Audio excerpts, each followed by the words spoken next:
allora ha aperto la finestra del bagno e l'ha sentita la signora urlare, chiedere aiuto, aiuto, aiuto, urlava. È stata una fortuna che il figlio della vicina di casa sia riuscito a sentire le urla strazianti di Giovanna De Franceschi nel pieno della notte. Per colpa di una candela accesa dimenticata in bagno è scoppiato un incendio in questa villetta in via Treviso Vecchia a Moniego di Noale. La signora Giovanna aveva lasciato un paio di elettrodomestici accesi che hanno fatto saltare l'elettricità.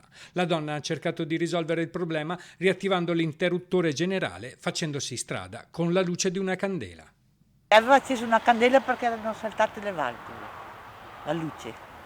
Aveva tolto la luce, ha preso una candela e l'ha messa sopra la vasca da bagno e Regina ha preso fuoco.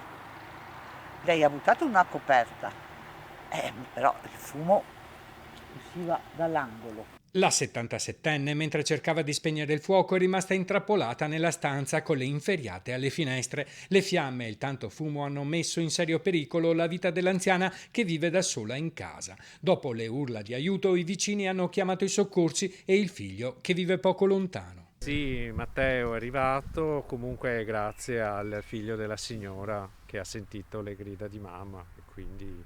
I vigili del fuoco arrivati da Mestre con 9 operatori hanno spento il principio d'incendio divampato in bagno e provveduto con degli aspiratori all'evacuazione dei fumi che hanno invaso tutta la casa. La donna è stata assistita dal personale sanitario del SUEM e trasferita in pronto soccorso per accertamenti. Successivamente ricoverata all'ospedale All'Angelo in osservazione, vi dovrà rimanere per un'altra notte. Mi dice che sta bene, respira bene, ha solo preso tanta paura. Se non intervenivano i vicini, forse finiva male. È meglio non pensarci, però sì, probabilmente sarebbe successo qualcosa di più grave.